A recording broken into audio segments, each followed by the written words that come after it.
There we go. All right, thank you. Welcome to the June FABB meeting.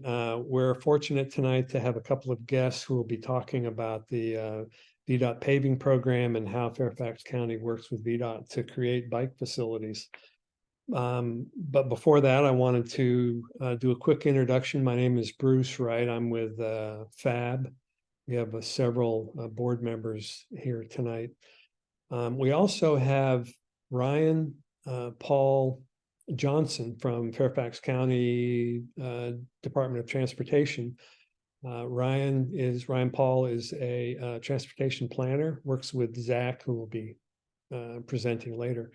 And Ryan Paul is our liaison with Fairfax County. So we'll be working with Paul through the coming year. He's relatively new to the county, but he's been there for a little while. Ryan Paul, did you want to go ahead and say a word or two? Yeah, I just want to say that I'm definitely glad to be a part of this organization, and I'm here to help as much as I can for sure, and give guidance and help you all understand, what's going on the county side as best as I can for sure. So thank you for having me here, and I look forward to working with you all. Great, thanks. And you were part of the Alta planning, were you not, that was working initially on the county plan? Yes, so I started working with the active transportation plan that the county is working on right now on the Alta side, on the private side. I'm just helping out with the network development and things like that. So it's very exciting to to be working on it now on the public side and really be engaging in that. So yeah. That's great. Yeah, you're intimately involved with that plan, so that's good to hear. Absolutely. All right. Well, thanks, Ryan Paul. Let me go ahead and share my screen again and go on to the next couple items. I just wanted to give an update on some of the things that are happening right now in the county. You all hopefully you've heard of the effort to include bike parking into the county zoning ordinance. And that effort is called Parking Reimagined. And there will be an open house on June 29th. And you can learn more about what's being proposed and hopefully speak out a little bit about the need for bike parking. We can have great bike facilities, but if you've got no place to park your bike when you get there, it's a problem. And we have guidelines now that the county's been really good at using when new developments are proposed, but they're not required. And this would make bike parking required, both long and short-term parking. So Howard Albers on the FABB board has been working with that effort. So hopefully folks can attend that meeting if you can. Next item, we've got Bike to Market Week is coming up next month from June 16th through the 22nd. We're working with the Park Authority to try to get volunteers to be at tables at the 10 county markets. These are markets that the Park Authority manages. There are other markets in the county. The one I go to in Reston on Lawyers Road is not part of the county set of markets, but these are the ones they manage. And we had folks come last year. We had volunteers help us last year, and we thought it was a good event. So we'll be doing that this year, and we need volunteers. So if you get a chance, take a look at your email. I think I sent one out not long ago about needing volunteers, or send us a note at info@fab-bikes.org. Next item, the legislature passed a new law that said instead of yielding for pedestrians, motorists must stop for pedestrians.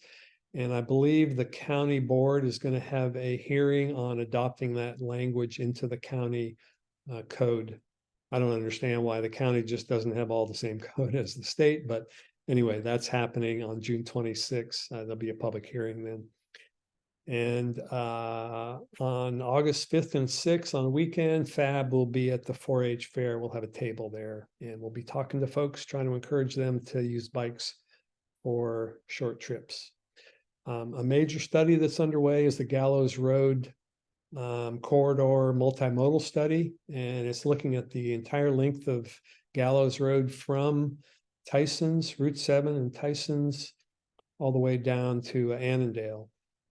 Howard is also working with that effort, and they're looking at trying to create safe and accessible bike and ped facilities along that route. And they're also looking at connections to regional and local trails like the I-66 parallel trail, connections across 495. It's a major barrier right now. So that work is underway. If you want any information about that, let us know, and Howard can fill folks in. There's the VDOT is conducting a bike ped study for the Northern Virginia district, and they convened one meeting with I think it's mostly regional staff, but FABB is a rep on that working group, and they're trying to compile and map all the bike facilities that are identified by the various jurisdictions in their plans. And then we'll come up with some planning level cost estimates for completing this network. You know, we have a lot of good bike facilities, but a lot of them are not connected, or the connections are not appropriate. So that's an important study. They've done this before, identified facilities, and you know, a lot of times the funding isn't there. So that's our job, is to advocate for that funding as well. And then just to mention, we had a good ribbon cutting for the I-66 parallel trail. I think it's just called the 66 parallel trail. And we had a good group of folks there. The sections that are open are from Cedar Lane to 123, and other sections along that route will be opened up throughout the summer. I think in August is when the project hopes to have all of their parts of this trail open. The county is responsible for several sections, and those are TBD as far as when those will be complete. So it'll be a little while before that entire trail is complete. With that, and if you have questions about all of this, why don't you hold those until after the presentation. At the end, we might have a little time for questions for Zack and Houda, and about well, other things. How are we doing on time? We're 10 after. All right. I had asked Zack if he could come and give us a presentation on how the county works with VDOT, and Houda Ali from VDOT's District Assistant Director in the Transportation and Land Use Group has agreed to come and give us a quick overview of the paving program. VDOT and FCDOT work very closely, and we wanted to learn more about how that whole process works, how that coordination works, how we can advocate for better facilities, and try to make this work. It's been working well, and we'd just like to make it work better. So with that, Houda, I will stop sharing my screen and let you share yours. And just a note, after this, Zack will give us a quick update on Capital Bike Share. I sent out to the folks who had registered by, I think, yesterday or day before, or a really good report that Zack had sent. And if you didn't get that, let me know and I can send you that. And we may have just a minute or two for that as well. But anyway, go ahead, Houda. You may be muted, Houda. Thank you, Bruce. Good evening, everyone. I'm going to pull up the presentation now. Okay. Let me know if you see it. I do see it. It's not yet in presentation mode, but I can see it.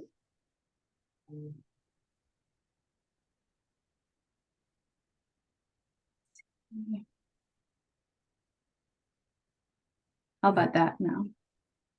Oh, there we go. Great. Okay, great. So I'll be presenting the VDOT paving program tonight. This is our normal agenda, but I will be presenting a shorter version of this presentation for the sake of time. So on this slide, you see that VDOT, out of the 14,000 plus lane miles in Northern Virginia, VDOT maintains about 51% of those are in Fairfax County, and the remainder 50% is kind of split between Loudoun, Prince William, with only 2% in Arlington County, because we only maintain interstate and primary roads in Arlington, while the county maintains their own secondary roads. In terms of the planning and construction, the construction aspect of paving is seasonal and takes place during the warmer weather month from spring to fall, to early fall. However, the planning for paving is a year-round process. The process starts in the spring, going into summer with data collection for the next season. Over the summer into the fall, we start analyzing data, determine how much need is out there compared to the available budget, and prepare schedules and coordinate with central office and with the county as well. Then in winter, we close out previous contracts, put out new contracts for bids, and execute the new contracts by February, March of every year. And so how are roads selected for paving? This is a question we get quite often. VDOT identifies which roadways are selected for paving by using a critical condition index, CCI rating system, which starts from 0 for very poor to 100 for excellent condition. The process is generally data-driven and also based on other factors: traffic volumes, coordination, and avoiding conflicts with upcoming VDOT and locality projects. We also coordinate with utility projects to avoid any conflicts, grouping projects for economies of scale. What that means is consider the entire neighborhood when we have a main street within that neighborhood selected for paving to achieve efficiencies in contractor mobilization. We also receive feedback from our maintenance crews who are familiar with the road conditions.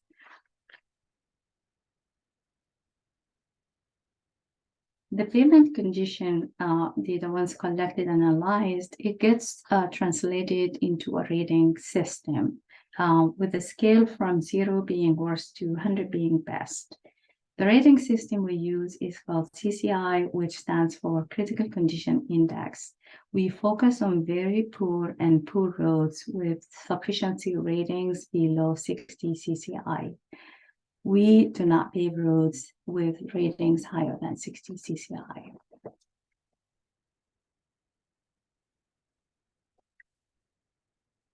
In terms of pavement targets, the pavement condition targets are decided based on the type of roadway. The targets for 2023 are shown in the green square at the bottom of the screen. For interstate, high volume primaries and higher volume secondary roads, our goal is to have 80% of the network at 60 CCI ratings or above.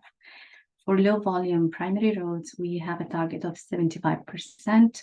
And for low volume secondary roads, the ones in red, we have a lower target of 60%.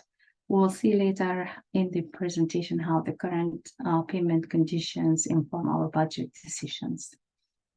Our VDOT infrastructure and maintenance teams have determined that about 43% of our low volume secondary roads have combined rating index of in the 30s and 40s, indicating a very poor condition and are due for repaving. At current funding levels, we only pave about 6% of the network each year. So as you can see, there is so much need out there, and the district continues to work diligently to catch up with paving roads. And until ultimately all roads are paved, VDOT maintenance continues to monitor conditions and do emergency repairs and address issues of potholes and patching as needed. Each year, we get a set amount of budget. As you can see from the screen, bottom line in red, this year's budget is slightly higher than last year. However, we are not able to do as much as we did last year because of the inflation. But the good news is 80% of the budget amount is going towards repaving secondary roads to help meet the targets for this year.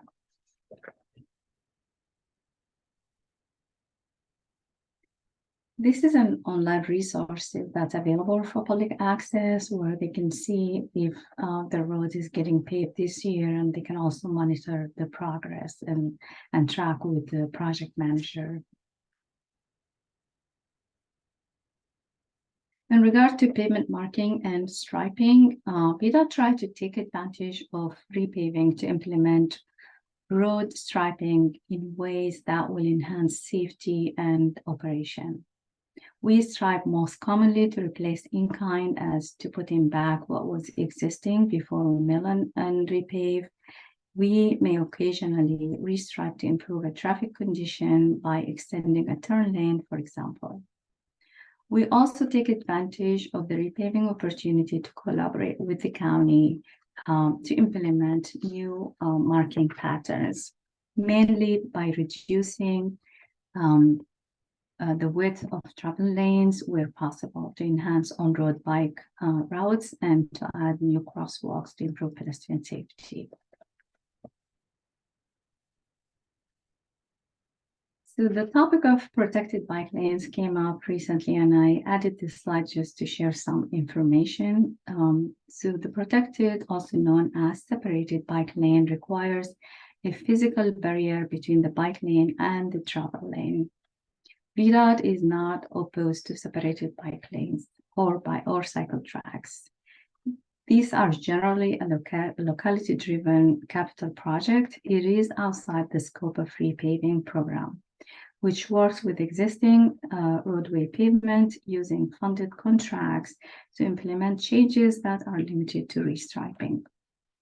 Separated bike lanes require a lot more design and analysis to determine safety and appropriateness for all modes of transportation, in addition to construction cost. VDOT generally aim to implement painted buffer bike lanes whenever is possible, where there is existing pavement space enough to accommodate the buffered lanes. It is FHWA bike guidance preference to have buffered versus just painted bike lanes. With that, I end my short presentation, and thank you for having me and for the opportunity to speak about the program. All right, thank you very much, Houda. Zach, what do you do you want us to open up for questions now, or do you want to wait until after your presentation? I think it would be best, excuse me, to wait until the end. Yeah, thanks, Beth. That sounds good. Okay. All right, I think I can do this right. Go ahead and share your screen. Hopefully that's right. Are you seeing my notes or are you seeing my presentation? Both. Oh, that's weird. Okay. Yeah, pause for 1 second here. While you're doing that, Zach, I'm going to answer a question. Someone had asked if there's a website for that VDOT Nova bike ped study, and I don't think there is. I've searched for it and haven't found it, and so I will follow up with Heidi to see whether there is one. Joy Founts of FABB's board is our rep on that group, so we do have a rep with that working group. All right, go ahead, Zach. Thanks. Okay, can you see my slide? Looks good. Excellent. All right. Well, thanks everyone. We really appreciate the invitation, Bruce, to come and talk to you all.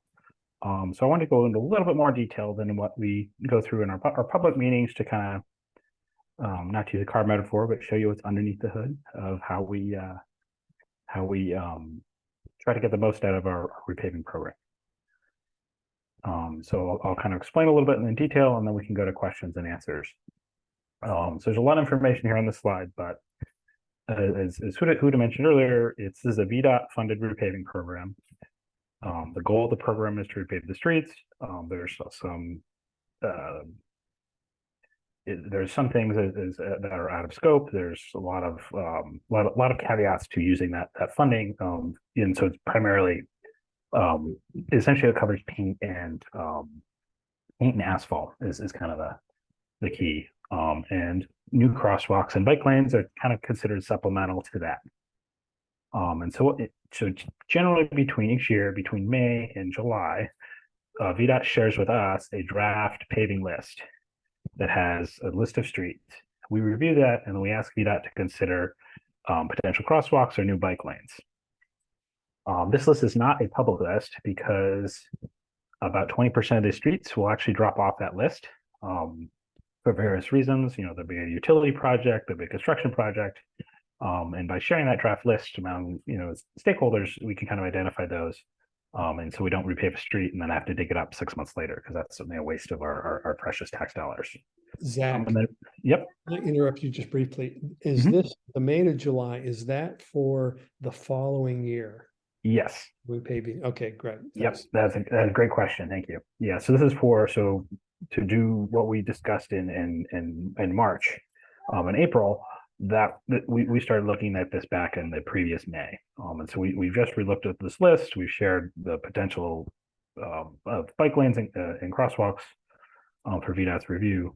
And that's going to be feed into our next fiscal year, our next year in the springtime.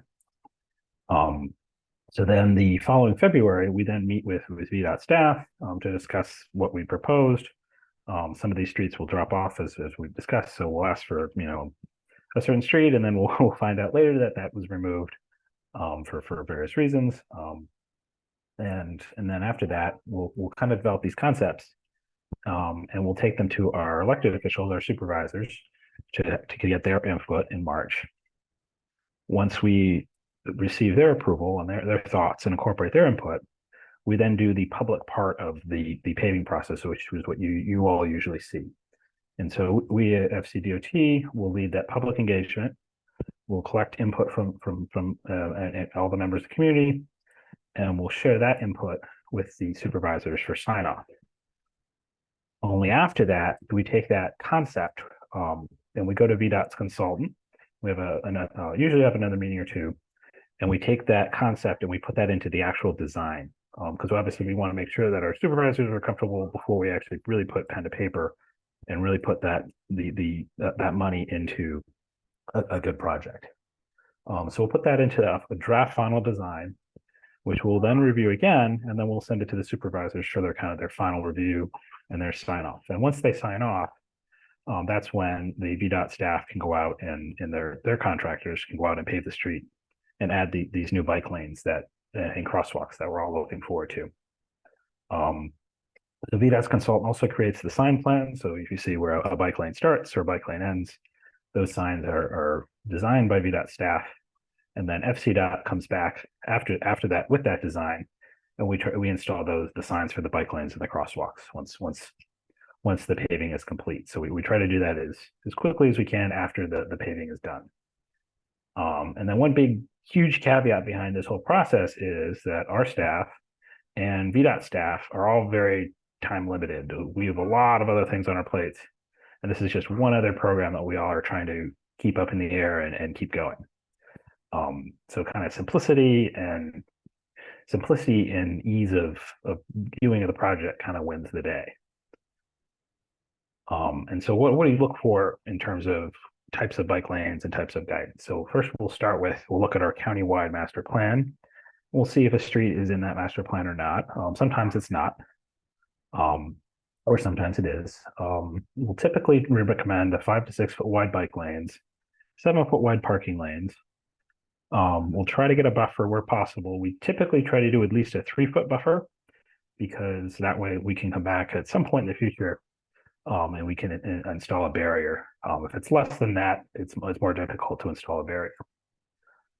We try to keep our travel lanes 10 feet wide, but when we have our connector buses using that street, if it's a higher heavy truck volumes, higher speeds, turn lanes, all of those need to be at least 11 foot wide. So that kind of limits us of where we can go. And then at intersections, it's a little bit challenging with the repaving program, because sometimes our paving will end just before the intersection. And so what we do needs to tie into what we're doing at that intersection. So we can't necessarily bring the bike lanes all the way through. Sometimes it's difficult to adjust the infrastructure under the asphalt, the induction loops, to accommodate bike lanes going through the intersection. And there are a lot of other limitations I wrote this here twice. There's a host of limitations that you may not find until you're physically going in the design process and designing the facility. And so I picked one street to kind of give you an example, because I know this is one that you all provided some good input on. And so Ellenwood Drive is over in kind of near the Merrifield, between Merrifield and the Vienna Metro, runs between Route 29 and Route 50. And so way back in May of last year, VDOT shared that Ellenwood may be repaved. We looked at the width of the street and we thought we could add bike lanes and crosswalks in that cross section. And then November, we gave them the VDOT's contractor kind of this preliminary concept. And then we met back in February 10th of this year to review that concept. This is also sometimes known as a roll plot. And then like a week later, we learned that the street was going to be repaved much quicker than I think any of us thought. So VDOT gives the way that paving works best is if you give your contractor a little bit more flexibility in implementation. So even VDOT, who's paying the bills to actually implement the streets, they don't always know exactly when a contractor will repave because it's very weather dependent. And we actually had some warm weather this year over the winter, and so we could actually do some more paving than otherwise we would. And it's a little bit cheaper to do in the winter, and it's a way to keep the contractor engaged and in really stretching our paving dollars as far as we can. And so in this case, it was it came up too quickly, and sometimes we can even lose a whole bike lane project because of this. But fortunately, VDOT was graciously agreed to defer and ask the contractor to defer paving the street. We briefed the supervisor the next day on the concept, and then we had a public meeting, and then we had a very short comment window. Supervisor reviewed the comments, and okayed the VDOT and FCDOT to proceed to the final design. Supervisor reviewed the final design and okayed the implementation. And I believe it was in early April that the street paving was complete with the bike lanes and crosswalks. And I believe our signs are supposed to be out there too. So you'll see that we have some no parking signs now, and we have some crosswalk signs as well. And so when we looked at our master plan, our countywide bicycle master plan, Ellenwood actually isn't in there. Other streets are, but it was not. But fortunately, it was just wide enough that we kind of could squeeze everything in without having too many challenges. We did get some really good feedback from you all and other folks in the community about potentially repurposing one of the 2 parking lanes so we could do a buffered bike lane. What we were concerned about was that if we repurpose half the parking, people would get pretty up in arms in that particular neighborhood. And we might lose the whole project altogether. And it was also very short notice too. In fact, we actually had some concerns too from our VDOT colleagues about even repurposing parking for the crosswalks. But fortunately, we were able to convince the supervisor that was a good reason to repurpose the parking. And we did make some changes based on your feedback. And so wherever we did remove the parking, we implemented buffered bike lanes. And there's a new VDOT policy that has been allowing us to implement more high visibility crosswalks at certain intersections. And then kind of going forward on some of our other streets, decent portions of Executive Park Avenue, Willow Oaks, and Gatehouse Road will all receive buffered bike lanes by repurposing 1, 2, or I think in Executive Park, we actually got rid of all the parking to do buffered bike lanes. And so here's the high visibility crosswalks. You should see a lot more of these going forward, thanks to VDOT's policy change. And then this is what the buffered bike lane looks like wherever we repurpose the parking. And so, I would love to do the whole street. We were really concerned that we wouldn't be able to get our supervisor's approval, and the community wouldn't like repurposing half their street parking on very short notice.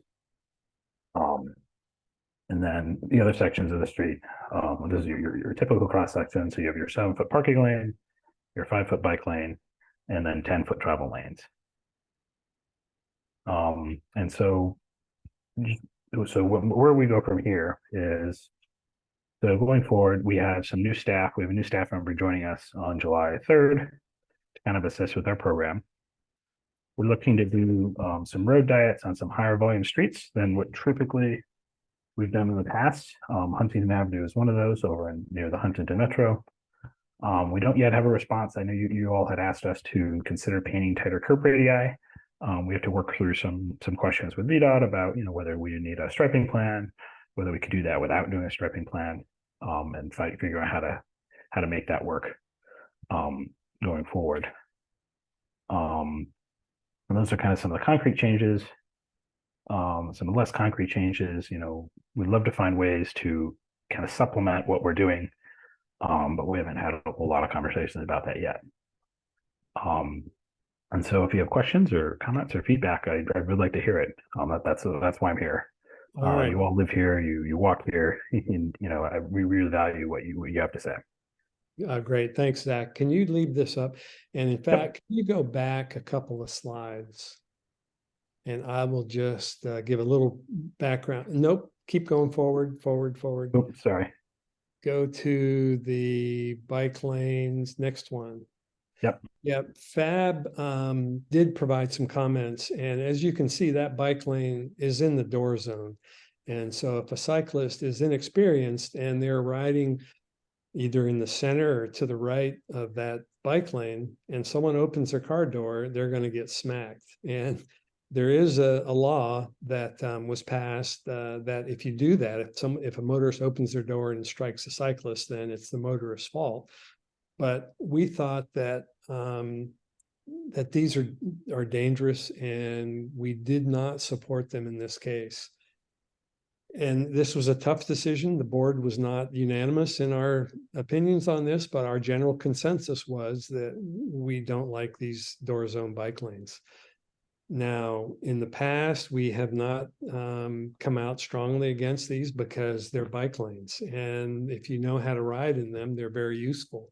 And they do narrow the travel lane. So we think they can be used safely, but they can also be used unsafely. So that, our comment was, well, why not remove some of the parking? And as Zach said, there's definitely controversy related to that. So that's one of the things that we want to talk about tonight.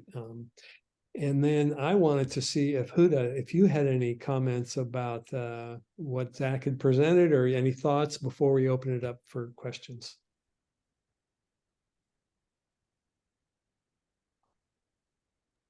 Well, I mean, I think Zach's presentation kind of reflected how complex the process is, and there are so many challenges. A lot of it has to do with how our contracts are written. So the contractor generally, once given the contract and the list of roadways, we pretty much don't have much control over the schedule. It's mainly a kind of a courtesy thing to ask them to delay until we have our bike lane designed, or other elements that's not an essential part of what they're contracted to do, which is pretty much repaving or restripe the roadway the way it was. So I kind of just wanted to echo that. And I know we have a very good working teams on both sides of VDOT and the county, and we continue to support and implement as much as we can within the resources and the time constraints that we have.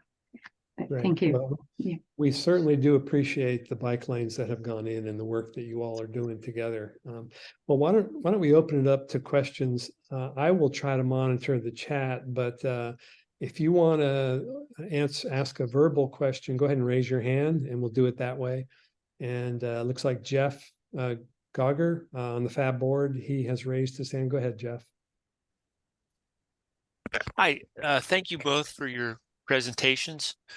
My question is, so north of us here in Arlington and the city of Alexandria, as you mentioned, they have autonomy over their roads, and they've had a lot of success making streets safer by implementing protected bike lanes.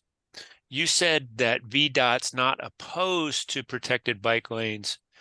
And so I'm just curious because FABB has advocated for protected bike lanes on certain roads where it makes sense, and it's been rejected, as far as I know, every single time. And I'm just wondering, what is it that we need to do to get protected bike lanes in Fairfax County?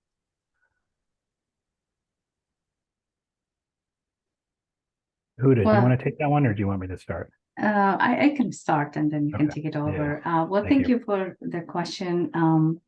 Yeah, we know it came up a lot recently. Basically, VDOT is not opposed to protected bike lanes. Those are typically locality funded projects. So they're not really meant to be implemented within a paving program because the paving program has a very limited scope, which is, and the funding is also very restricted on how we could use them. They could only be used to repave and restripe a roadway within the existing pavement width. We cannot install any other elements like a fixed object, you know, like in the case of a separated bike lane. So again, those are county funded projects, and the examples you mentioned as in Arlington and City of Alexandria, these are both localities who are funding these projects from planning, design, construction, and maintenance. And again, if Fairfax County chooses to do projects of that nature, we will review the plans, we will permit based on the design guidelines, but again, it needs to be funded and implemented by the county separate from the paving schedule, and it will also may need to be maintained by the county, mainly because also the challenge of snow plowing. So those are much narrower lanes, and once they're separated, we don't really have the plowing machines that can plow that type of lane width. So there are just so many challenges in terms of VDOT. VDOT doesn't really get funded to implement those type of projects. The locality is the one to fund them. Yeah, thanks, Houda. You really hit the nail on the head with the maintenance thing. You know, the other thing too is Arlington sweeps their bike lanes using their mini street sweeper once every 3 months, 3 to 4 months, depending on how much time they have. And it takes like a day and a half, 2 days for them to do that. And so if we were to implement that, we need to find a contractor or figure out some way to do that. You know, figure out a way to install the flex posts, hire a contractor, and then have them maintain those too. So there's a lot of challenges. As I said, we are trying to, wherever we do a buffered bike lane, we're trying to do it wide enough so that we could eventually retrofit once we kind of work out those situations.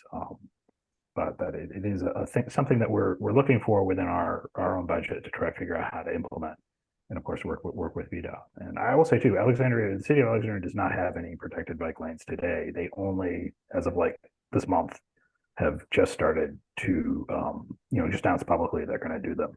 And Arlington has had them, I think, since 2014. So they've had them a little bit longer. But yeah, I definitely hear you. I definitely want to build them myself. But there are a lot of challenges to implementing them. So Zack and Houda, it sounds like the county would then be doing maintenance on VDOT roads of these protected bike lanes. Is that correct? That is expected if we ended up having them implemented. That is correct. But however, I don't believe we have any protected bike lanes on our roads right now. Is that right, Zack? Am I correct? I think you would be correct as of like 2 months ago, but we do have this fabulous cycle track you all built in Vienna Metro. Yeah. So there's that exception. Yes, that was an exception. It was a huge deal with VDOT, and I know it's a temporary arrangement until the permanent one get built, which is going to be outside the roadway. All right. I'm going to ask one of the questions that was put in the chat. David Duffy had a concern about door zone bike lanes, and he mentioned, have we ever or can we put bike lanes to the right of the cars, between the car and the curb, thinking that often there's only a driver, maybe not a passenger. There still is door zone danger there, but has that ever been proposed, and would that ever happen? I guess, Houda, I would ask you first. Or either one of you, really. Yeah, I'm not sure about that one. Yeah, so I did ask, so Gil Schwecke is our Northern Virginia traffic engineer, and I did ask him specifically if there were any prohibitions on a parking protected bike lane. In that similar situation to a regular protected bike lane without parking, you need a piece of equipment that will do the maintenance between that, between the parking car and the bike lane itself. You need a small piece of equipment. You need a design. It similarly requires the same amount of work as trying to do a protected bike lane without parking. So it's not something we've tried to do during the repaving cycle for those reasons. Okay, thank you, Zack. Alexis, you were next. Great. Thank you, Bruce. Thanks, Zack and Houda, for your presentations and for speaking to FABB and our supporters tonight. I'm not sure who to direct this question to, but it's about public engagement and about, I guess I'm wondering, when is the most appropriate time or the best time if the public or FABB has suggestions for changes, whether they're minor or larger things like crosswalks and adding bike lanes? Like, what, it's unclear to me, when is the right time to get involved for enough time to actually get changes considered and made? Because my experience in the past is, by the time you get to your public meetings in March or April, the cake's kind of already baked, and it's really difficult, if not impossible, to have even very small changes considered. So when should we be paying attention and getting involved and talking to you all when repaving is coming up? I'll defer to Zack for that one. I think the Yeah. county handles that side of the program. Yeah. Thank So we do our best to look for opportunities within the scope of the paving program. So that is adding bike lanes or buffered bike lanes, adding crosswalks. Sometimes we'll narrow the lanes and have a wider shoulder as a result of the narrow lane. But that's the scope, and so it's on us to go and look and see and find opportunities for that. I will say this year I had a lot of other stuff on my plate. We had the bike share program had some serious challenges, and that kind of ate my time as well. So we didn't do as many crosswalks as we usually would. But if you're looking for, in terms of broader changes, I think you all have, I believe you already did send us a letter, or send the chair a letter about making a tighter curb radii, or more general paving questions, or scoping questions about why can't we do protected bike lanes during paving. That kind of feedback we'll accept at any time. But in terms of working it into the next cycle, it's a little more difficult. So figuring out that turn radius question is not something I have an answer to yet. But I will say we probably can. We won't be able to do it during this season. But it's something we need to have a chat with Houda and her colleagues to try to figure out how to make that work. Alexis, did you have a follow-up? Oh, I have lots of questions, Bruce, but I will allow the rest of our folks who have other questions to have a chance. Thank you. Yeah, I guess I'm wondering, when in that process is the best time. We have in the past received the paving schedule from VDOT ahead of time, but we don't know what the county's going to do. I think I sense that the county's been reluctant to reach out to us or any of the public until the board has weighed in. But anyway, Kevin, the reason for that is I don't want to get in front of our board members, and they really need to see it first, eventually, is the other challenge. So understood, but if we swore we wouldn't tell anybody else, we'd love to have you at some point. But I understand the frustration. Yeah, it's there's a good question in the chat, but Kevin, go ahead, and then I'll get to the chat. Yeah, actually, I'm going to mirror what another board member, Yvette, I think was alluding to. And I know this is probably going to be a complicated answer and specific to the individual situations. I happen to work in the Willow Oaks Corporate Center. And so, I'm thrilled that that's being paved, because I've lost several vertebrae on that road prior to now. But this relates specifically to parking, because one of the things that I noted is not just the variability of the cars that are parked along Willow Oaks, but also the fact that there was an 18-wheeler parked there for a long period of time. And Yvette called it vehicle storage, which I think is a great kind of question mark here in regards to, in these situations like Willow Oaks, and you could extend the question to Ellenwood as well.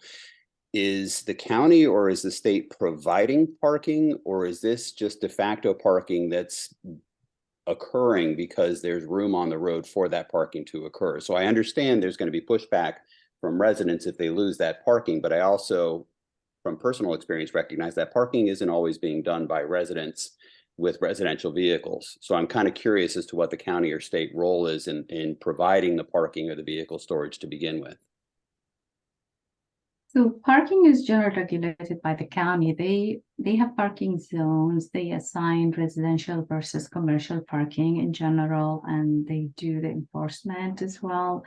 There are rare occasions where VDOT may kind of interfere and do something if it has to do with safety issue, like vehicles parking near an intersection, blocking side distance for drivers. So we may end up like restricting parking within certain distance from an intersection. But it's generally managed by the county. And Zach, I don't know if you have any additional thoughts on this. Yeah. It's so what I would say is, so that the county has parking minimums to encourage people to have off-street parking. In a lot of places that isn't necessarily the, a lot of older townhouse communities that don't have quote unquote enough, and therefore they use the street. Certainly in Willow Oaks corporate drive, I think almost all of it is going to be removed except for one little section. So pretty much everything from Williams Drive almost all the way past the hotel. I'm trying to remember the name of that hotel. I guess Extended Stay America. So almost all of it will go away. But there is one little bay that the supervisor wanted to keep. But in general, there's no like there's not like a formal policy of saying, oh, we will provide this much street parking. But the challenge is you go to remove some of it and people get suddenly very attached to it. And, I certainly have a whole inbox full of messages about, don't remove my parking on Fort Hunt Road, even though that's not well used. And of course, our supervisors also read all those comments too and make their decisions as well. So, and we have a parking, we have a fabulous parking planner, Henry, if you'd like me to put you in touch with her to, ask more questions about it. But in general, when we're trying to repave the street in the quickest way possible, it is one of those things that we end up not touching because of the public pushback at times that we get. But of course, Willow Oaks is a good example of where there really isn't there really isn't a lot of demand, and there's a lot of nuisance parking too. Those 18-wheelers, they certainly a bane of our existence everywhere. And then one last thing I will say is we don't have very many parking enforcement officers in the county. I think there's like one per district or magistrate district. So, and it's not a very well-paying job, and they put up a lot of stuff, complaints. So, really the enforcement is a real challenge too. And of course, it's free and unlimited as well. We don't charge anyone anything to park there.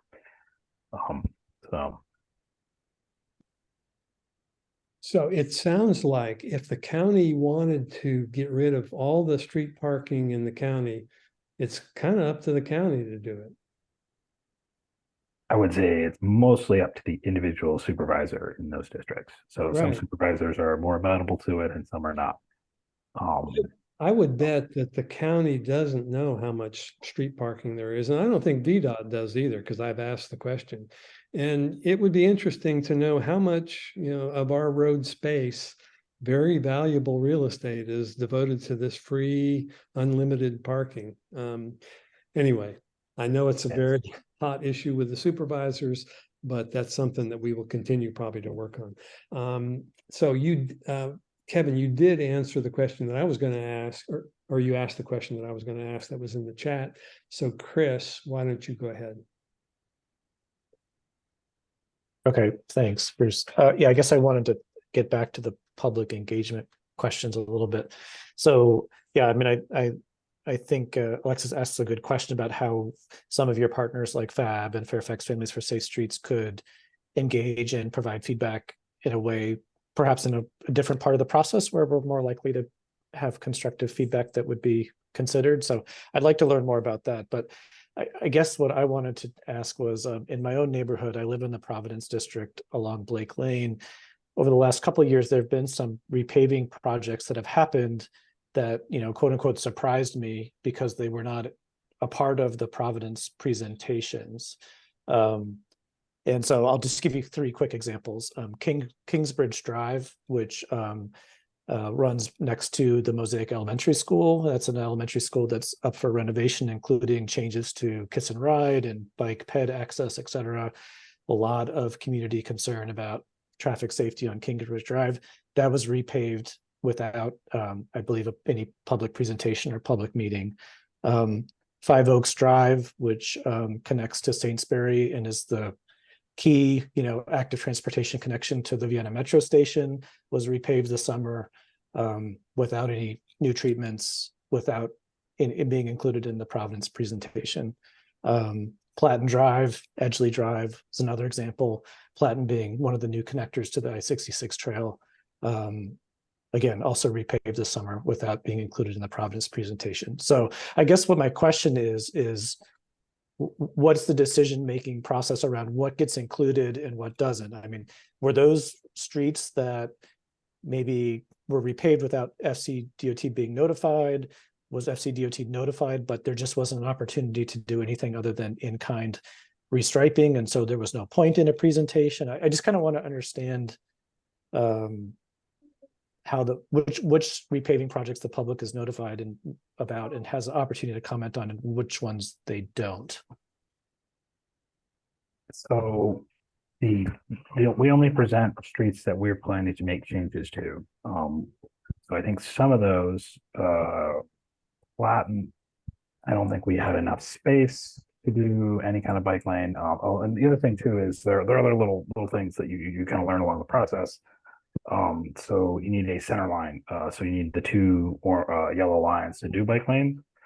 Because if you add the center line in some places on a very low volume street, suddenly that large shared street, people might drive faster, which kind of defeats the whole purpose.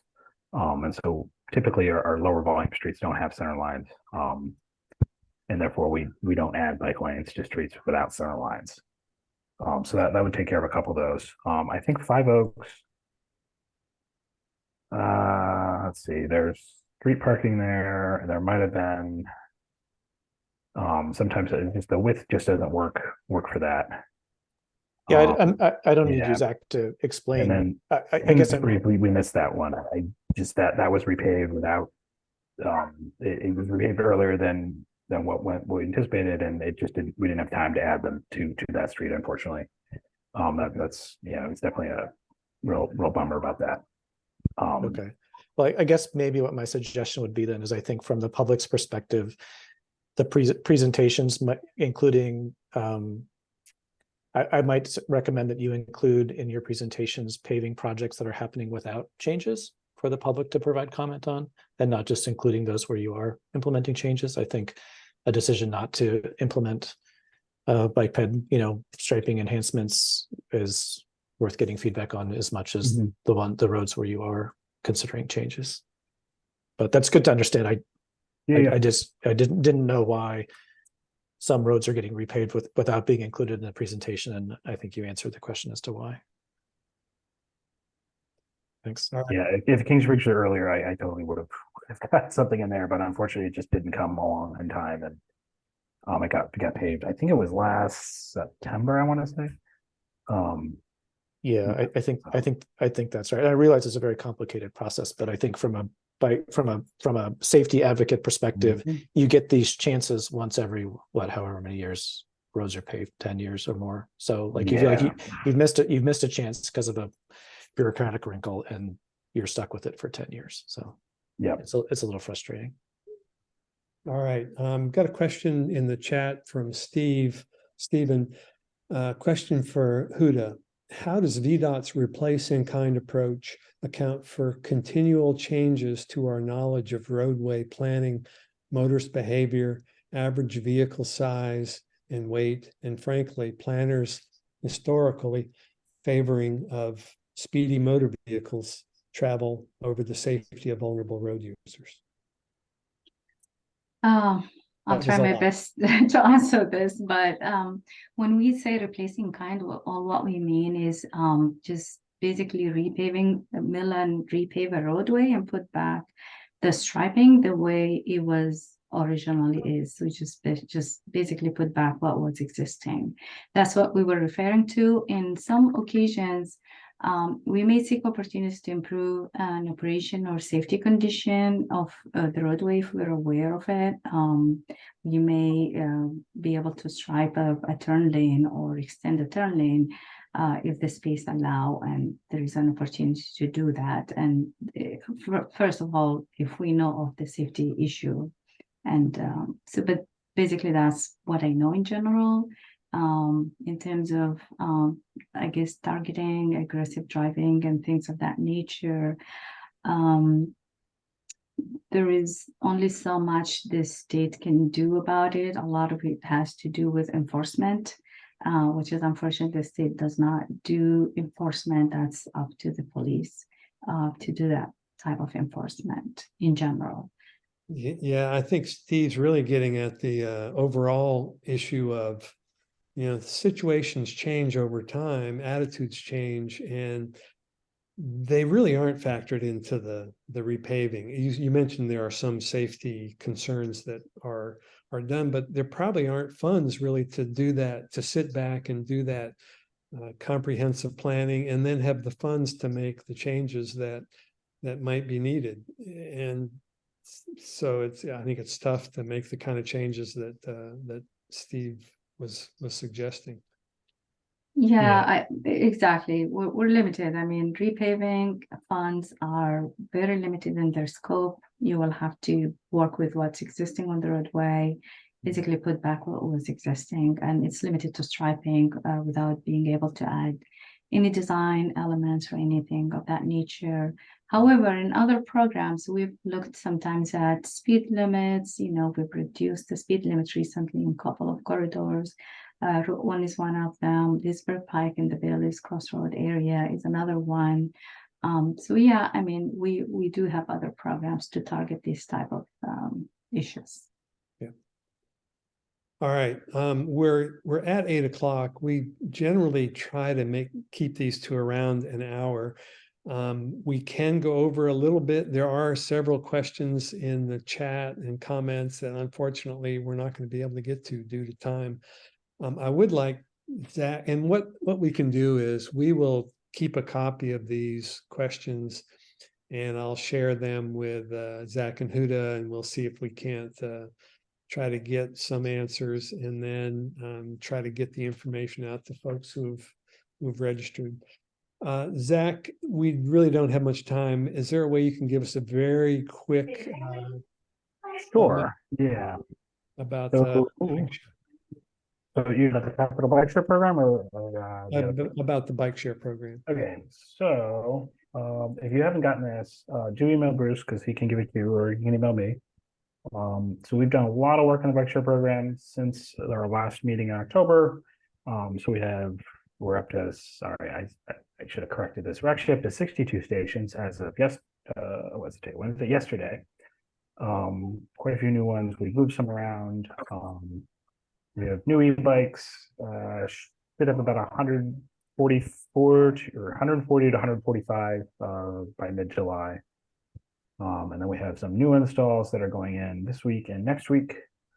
And then we're waiting on permits for about 13 other stations. And then we want to expand our busiest station, which is along Sunset Hills Road and the WNOD Trail at Islington Square.